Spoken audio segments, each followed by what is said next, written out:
Welcome प्यारे बच्चों, आप सभी का स्वागत है एक और नई वीडियो में। आज हम इस वीडियो में बच्चों अपूर्व अनुभव जो हमारा पाठ है उसके प्रश्न उत्तरों को करने वाले हैं। जैसा कि आप सभी को पता है, पिछले वीडियो में हम ये पाठ पढ़ चुके हैं। चलिए बच्चों, एक बार हम इसको रिवाइज़ करेंगे ताकि अगर हमें इसकी कहानी पता होगी, इसके बारे में पता होगा, तो हम प्रश्न उत्तरों को अच्छे से समझ सकेंगे। जैसे कि हमने इसमें क्या पढ़ा था कि यहाँ पर दो जापानी बच्चे हैं, कौन, यासुकी चान और तोतो चान। तो ये उनके पेड़ पर चढ़ने का जो उनका प्रयास था, पेड़ पर चढ़ने के लिए उनका जो संघर्ष था, उन सभी के बारे में हमें पाठ में बताया गया था कि उन्होंने पेड़ पर चढ़ने के लिए क्या क्या मेहनत की है, कैसे वो पेड़ पर चढ़े हैं। ये सारी चीज़ें बच्चों हमने पाठ में पढ़ ली थी। आज हम इसके प्रश्न उत्तरों को करने वाले हैं। सबसे पहले हम करेंगे पाठ से प्रश्नों का, यानी कि जो पाठ से संबंधित प्रश्न है, और उसमें हमारा पहला प्रश्न है, यासुकी चान को अपने पेड़ पर चढ़ाने के लिए तोतो चान ने अथक प्रयास क्यों किया? लिखिए। देखो बच्चों, इस प्रश्न में हमें क्या कहा गया है, क्या पूछ रहे हैं वो हमसे कि यासुकी चान है जो वो अपने पेड़ पर चढ़ाने के लिए तोतो चान ने, यानी कि जो तोतो चान है वो यासुकी चान को अपने पेड़ पर क्यों चढ़ाना चाहती थी। उन्होंने इतने ज़्यादा प्रयास, इतनी मेहनत क्यों की उसको पेड़ पर चढ़ाने के लिए? लिखिए। यासुकी चान को पोलिया था, क्योंकि यासुकी बेटा पोलियो एक बीमारी का नाम होता है। यासुकी चान को पोलिया था, इसलिए वह न तो किसी पेड़ पर चढ़ पाता था और न किसी पेड़ को निजी संपत्ति मानता था, या ना तो किसी पेड़ पर चढ़ सकता था और न ही किसी पेड़ पर अपना अधिकार समझता था। जबकि जापान के शहर तोमोए में, यानी कि जापान के वहाँ एक शहर है बच्चा तोमोए में, हर एक बच्चे का एक निजी पेड़ था, यानी कि हर एक बच्चे का एक अपना निजी पेड़ था। तोतो चान जानती थी कि यासुकी चान आम बालक की तरह पेड़ पर चढ़ने के लिए इच्छुक है, यानी कि तोतो चान को पता था कि यासुकी चान भी पेड़ पर चढ़ना चाहता है जैसे सभी बच्चे चढ़ते हैं, लेकिन वो अपनी बीमारी के कारण, पोलियो के कारण चढ़ नहीं सकता था, लेकिन वह चढ़ना तो चाहता था। अतः उसकी इसी इच्छा को पूरा करने के लिए और यासुकी चान की इसी इच्छा को पूरा करने के लिए तोतो चान ने यासुकी चान को पेड़ पर चढ़ाने के लिए अथक प्रयास किए, बहुत सारी मेहनत की। ठीक है बच्चों, ये था हमारा प्रश्न नंबर 1। अब चलते हैं प्रश्न नंबर 2 पर। दृढ़ निश्चय और अथक परिश्रम से सफलता पाने के बाद तोतो चान और यासुकी चान को अपूर्व अनुभव मिला। इन दोनों के अपूर्व अनुभव कुछ अलग अलग थे। दोनों में क्या अंतर थे? लिखिए। सबसे पहले तो हम प्रश्न का मतलब समझेंगे कि वो हमसे क्या पूछ रहे हैं। कि दृढ़ निश्चय का मतलब होता है बच्चा, अगर हमने किसी बात को अपने मन में ठान लिया, अगर हमें ये काम करना है तो करना है, चाहे उसके लिए हमें कितनी ही मुसीबतों का सामना क्यों ना पड़ने।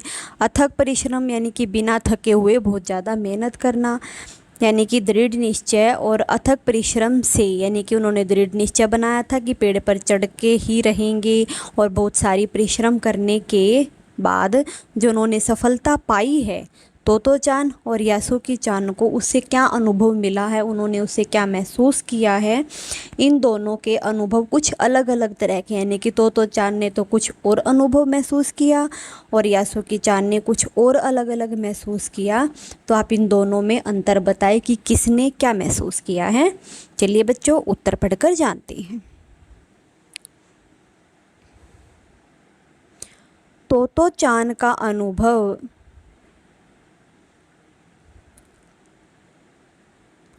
तोतो चान का अनुभव, सबसे पहले हम किसका पढ़ेंगे? तोतो चान का अनुभव पढ़ेंगे। तोतो चान स्वयं तो रोज ही अपने निजी पेड़ पर चढ़ती थी, यानी कि जो तोतो चान है वो तो अपने जो उसका निजी पेड़ था उस पर रोज ही चढ़ती थी और खुश होती थी, पेड़ पर चढ़कर उसे बहुत खुशी मिलती थी।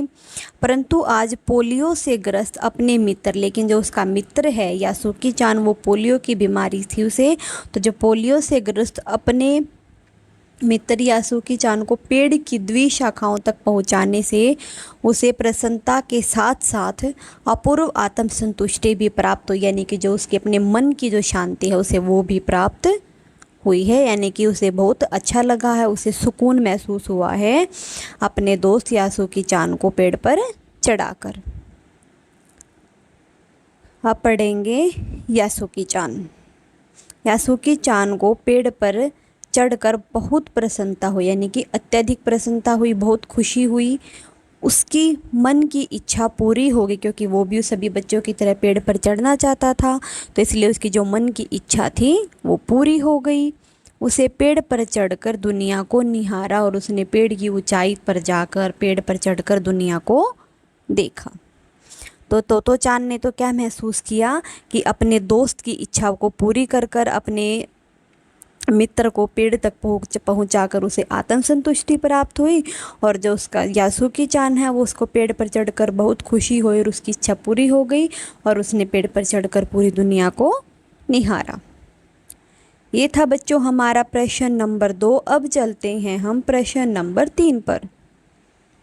पाठ में खोज कर देखिए, यानी कि पाठ में पढ़कर पाठ को समझ कर देखिए, कब सूरज का ताप यासुकी चान और तोतो चान पर पड़ रहा था, यानी कि जो सूरज की गर्मी है, सूरज की किरणें हैं, वो यासुकी चान और तोतो चान पर पड़ रहा था। वे दोनों पसीने से तरबतर हो रहे थे और कब बादल का एक टुकड़ा उन्हें छाया देकर कड़कती धूप से बचाने लगा था। आपके अनुसार इस प्रकार परिस्थितियों के बदलने का कारण क्या हो सकता है? देखो बच्चों, जैसे कि हमने पाठ में पढ़ा था ना कि वो जब उसकी सीढ़ियाँ खींच कर ला रही थी, पेड़ के तने से इकट्ठा करके अपने दोस्त को चढ़ा रही थी, तो वो पसीने से बिल्कुल लथपथ हो गए थे, तरबतर हो गए थे, और तभी आसमान में बादल छाकर उनके ऊपर छाया कर दी और उन्हें कड़कती हुई धूप से बचाया। तो आपके अनुसार इस परिस्थिति को बदलने का कारण क्या हो सकता है? चलिए बच्चों उत्तर पढ़कर जानते हैं। सूरज का ताप उन पर तब पड़ रहा था, यानी कि जो सूरज की गर्मी है, सूरज की जो किरणें हैं उन पर तब पड़ रही थी जब तोतो चान और यासुकी चान एक तिपाही सीढ़ी के द्वारा पेड़ की द्विशाखा तक पहुंच रहे थे, यानी कि जो तोतो चान है और जो यासुकी चान है, जो सीढ़ी पर चढ़कर पेड़ की द्विशाखा तक पहुंच रहे थे, और बादल का टुकड़ा बीच बीच में छाया करके, जैसे कभी होता है ना बादल होते हैं तो कभी धूप निकल जाती है, कभी सूरज बादलों में छिप जाता है, फिर कभी सूरज निकल जाता है, कभी बादलों में छिप जाता है, तो ऐसे ही बादल का टुकड़ा बीच बीच में छाया करके उन्हें कड़कती धूप से बचा रहा था। तब तोतो चान अपनी पूरी शक्ति से यासुकी चान को पेड़ की ओर खींच रही थी, यानी कि जो तोतो चान वो अपनी पूरी शक्ति से अपना पूरा जोर लगाकर यासुकी चान को पेड़ की ओर, यानी कि ऊपर की तरफ खींच रही थी। इस प्रकार परिस्थिति बदलने का कारण मेरे अनुसार दोनों मित्रों के प्रति प्रकृति की श्रद्धता थी, यानी कि जो दोनों मित्रों के मन में जो प्रकृति को लेकर, यानी कि जो हमारा पेड़ है वो भी तो एक प्राकृतिक चीज़ है, यानी कि वो प्राकृतिक चीज़ों को कितना महसूस करते हैं, प्रकृति की श्रद्धता थी। प्रकृति भी चाहती थी कि दोनों बच्चे अपने अपने प्रयास में सफल हो जाएं। ये था हमारा प्रश्न नंबर 3। अब चलते हैं बच्चों प्रश्न नंबर 4 पर, और हमारा प्रश्न नंबर 4 है,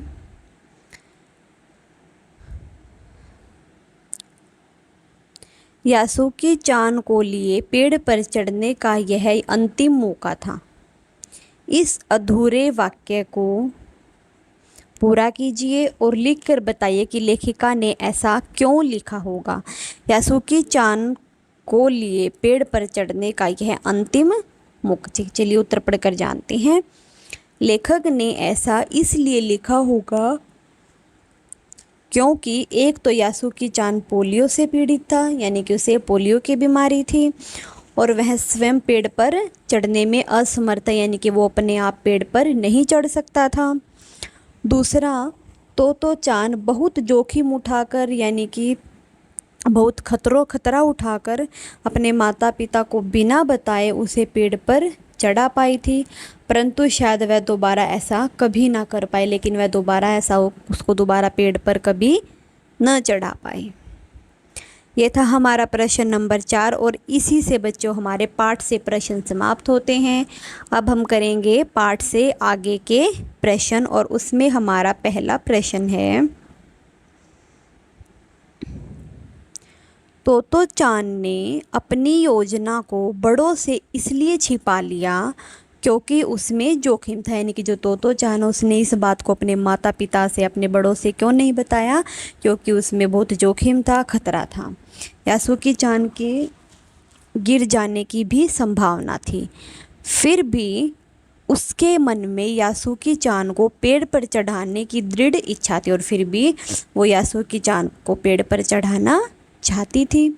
ऐसी दृढ़ इच्छा बुद्धि और कठोर परिश्रम से अवश्य पूरी हो जाती है। आप इस तरह की सफलता के लिए तीव्र इच्छा और बुद्धि उपयोग कर कठोर परिश्रम करना चाहते हैं। देखो बच्चों, सबसे पहले तो हम प्रश्न को ही समझेंगे। तोतो चांद ने अपनी योजना से, यानी कि अपनी इस बात के बारे में कि वो यासुकी चांद को पेड़ पर चढ़ाने वाली अपने बड़ों से इसलिए छिपाया क्योंकि इसमें जोखिम था, इसमें बहुत ज़्यादा खतरा था। यासुकी चांद गिर भी सकता था, उसके गिर जाने की भी संभावना थी। फिर भी उसके मन में यासुकी चांद को पेड़ पर चढ़ाने का दृढ़ निश्चय बना रखा था कि मैं इसको पेड़ पर चढ़ाकर ही रहूँगी। ऐसी दृढ़ इच्छा बुद्धि और कठोर परिश्रम से हम किसी भी कार्य को पूरा कर सकते हैं, अवश्य पूरा कर सकते हैं। आप किस तरह की सफलता के लिए आप ऐसा कौन सा काम करना चाहेंगे कि जिसे इच्छा और बुद्धि प्रयोग पर कठिन परिश्रम कर सकते हैं? तो इसका उत्तर है बच्चों, हम कुछ ऐसे कार्यों के लिए कठिन परिश्रम और बुद्धि का प्रयोग करेंगे जिससे हम किसी के चेहरे पर मुस्कुराहट ला सके। जैसे तोतो चांद ने यासुकी चांद को पेड़ पर चढ़ाकर उसे बहुत खुशी दी थी, ऐसे ही हम किसी कार्य को कर ऐसा कार्य करना चाहेंगे जिससे हम किसी के चेहरे पर मुस्कान ला सके, किसी दूसरे को खुश कर सकें। ये था हमारा प्रश्न नंबर 1। अब चलते हैं बच्चों प्रश्न नंबर 2 पर। हम अक्सर बहादुरी के बड़े बड़े कारनामों के बारे में सुनते रहते हैं, लेकिन अपूर्व अनुभव कहानी के एक मामूली बहादुरी और जोखिम की ओर हमारा ध्यान खींचती है। यदि आपको अपने आसपास के संसार में कोई रोमांचक अनुभव प्राप्त करना हो तो कैसे प्राप्त करेंगे? देखो बच्चों, हम हमेशा सुनते कि उस बच्चे ने ऐसा बहादुरी का काम किया, उसने ऐसा बहादुरी का काम किया, तो अक्सर हम बहादुरी के बड़े बड़े कारनामों के बारे में सुनते रहते हैं। लेकिन अपूर्व अनुभव, जो हमने ये कहानी पढ़ी है, जो ये पाठ पढ़ा है, एक मामूली बहादुरी और जोखिम की ओर हमारा ध्यान यानी कि उन्हें कि उनको पता था कि ये काम इतना खतरों से भरा हुआ है, फिर भी उन्होंने उसको बहादुरी दिखाकर अपनी हिम्मत के साथ उस काम को पूरा किया। यदि आपको अपने आसपास के संसार में ऐसी कोई कहानी प्राप्त करनी है, ऐसी किसी बात के बारे में जानता है, तो आप उसको कैसे प्राप्त करेंगे? रोमांचक का अनुभव उन्हीं कार्यों में होता है जिन्हें करने में खतरा हो या डर हो। यानी कि वही कहानी बहादुरी की कहानी बनती है जिस काम को करने में या तो खतरा हो या डर हो। छात्र स्वयं उत्तर दे, ऐसा कौन सा काम है जिसे वो करके रोमांचक अनुभव प्राप्त कर सकते हैं। ये थे बच्चों हमारे पाठ से आगे के प्रश्न। अब हम करेंगे अनुमान और कल्पना के प्रश्न और उसमें हमारा पहला प्रश्न है, अपनी माँ से झूठ बोलते समय तोतो चांद की नज़रें नीचे क्यों थी? चलिए बच्चों जानते हैं। यानी कि जब तोतो चांद ने अपनी माँ से झूठ बोला है, उसे सच्चाई नहीं बताई है, तो झूठ बोलते समय जो तोतो चांद की नज़रें हैं वो नीची क्यों थी? चलिए उत्तर पढ़कर जानते हैं। उसका झूठ पकड़ा न जाए इसलिए अपनी माँ से झूठ बोलते समय तोतो चांद की नज़रें नीचे थी। यानी कि देखो बच्चों, सभी बच्चे जानते हैं ना, अगर हम अपनी माँ से झूठ बोलते हैं, कुछ भी करते तो माँ हमें तभी पकड़ लेती है, हमारी आंखों से माँ को पता लग जाता है। तो इसलिए उसने नज़रें नीचे इसलिए कर रखी थी ताकि माँ सच्चाई पता न लगा ले और झूठ बोलते समय कहीं मैं पकड़ा न जाऊँ, इसलिए उसने अपनी नज़रें नीचे कर रखी थी। ये था हमारा प्रश्न नंबर 1। अब चलते हैं बच्चों प्रश्न नंबर 2 पर।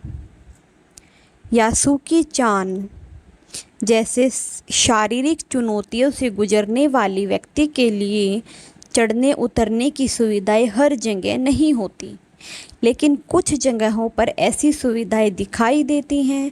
उन सुविधा वाली जगहों की सूची बनाइए। देखो बच्चों, हमें प्रश्न क्या पूछ रहा है कि जैसे यासुके जान था कि जो उसके शारीरिक कमजोरी के कारण, अपनी शारीरिक बीमारी के कारण ऐसे बहुत सारे व्यक्ति होते हैं, उन व्यक्तियों के लिए उतरने चढ़ने की जो सुविधाएं हैं वो हर जगह पर नहीं पाई जाती, लेकिन कुछ एक ऐसी जगहें होती हैं जहां ऐसे व्यक्तियों के लिए सुविधा बनाई जाती हैं।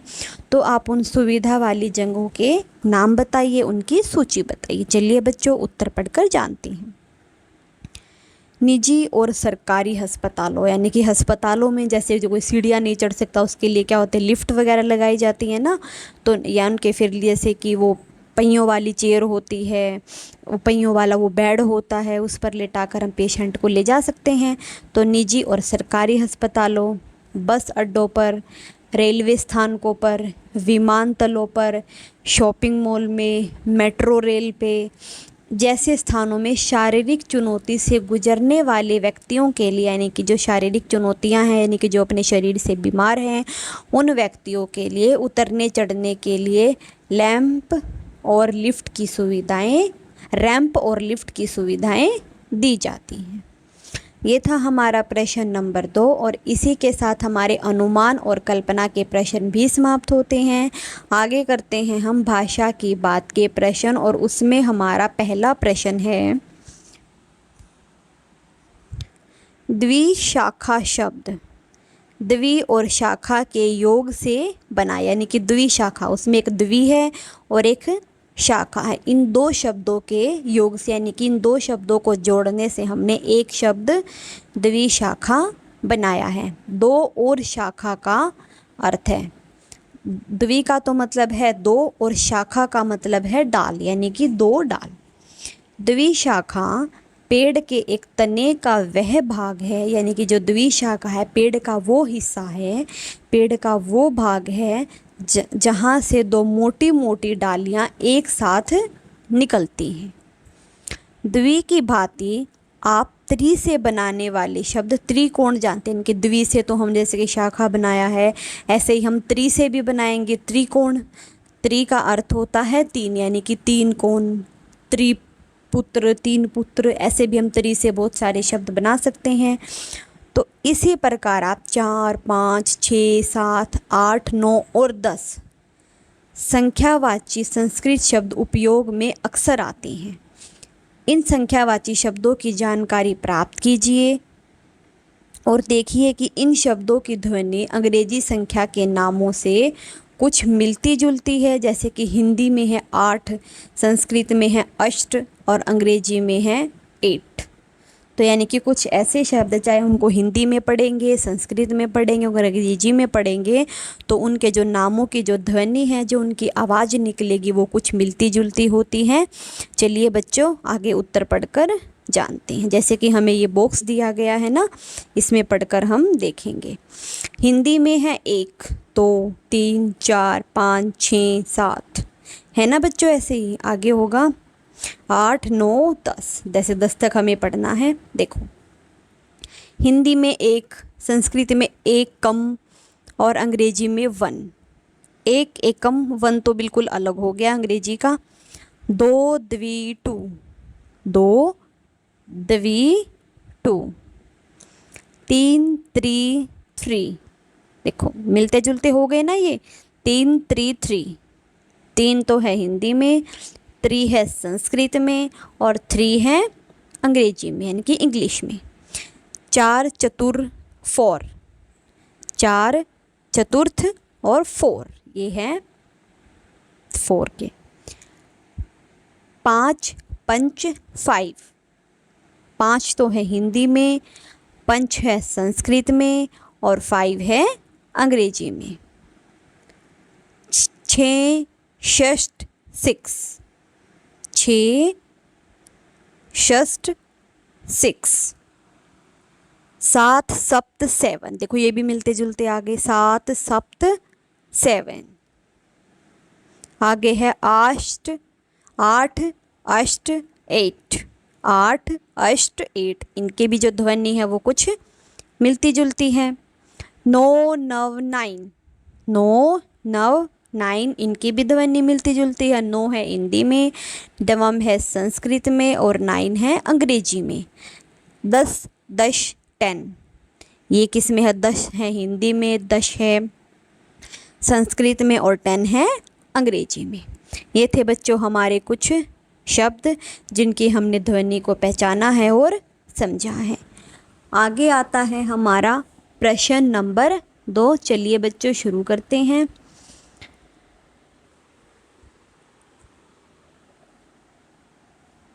पाठ में ठिठिया कर हंसने लगी, जैसे कि हमने ठिठिया कर हंसने लगी, पीछे से थकियाने लगी, ऐसे कुछ वाक्य आए हैं।